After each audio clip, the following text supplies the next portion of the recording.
Ini harus sama-sama tahu kita. Jadi yang namanya keselamatan dan kesehatan masyarakat itu merupakan hukum tertinggi. Kalau dalam situasi seperti ini, bukan saatnya kita saling menyalahkan atau mencari kelemahan kekurangan, tapi saling melengkapi.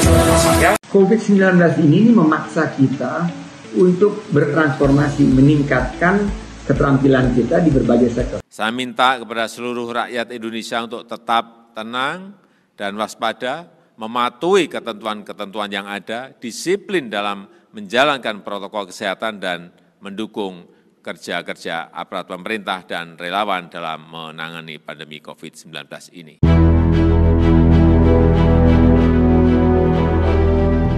Bismillahirrahmanirrahim. Assalamualaikum warahmatullahi wabarakatuh. Semangat pagi, salam sehat, penuh semangat.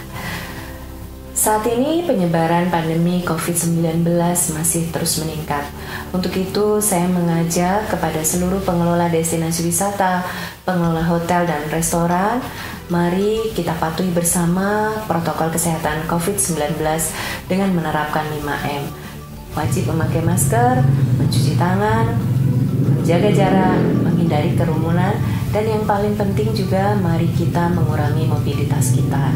Kepatuhan kita bersama, kedisiplinan kita akan membantu mengurangi penyebaran COVID-19. Mari kita terus berbenah untuk melakukan pembenahan di destinasi maupun di hotel dan restoran untuk menyongsong kebangkitan pariwisata di pasca pandemi. Terus semangat, terus sehat, dan kita berdoa bersama semoga pandemi COVID-19 segera berlalu.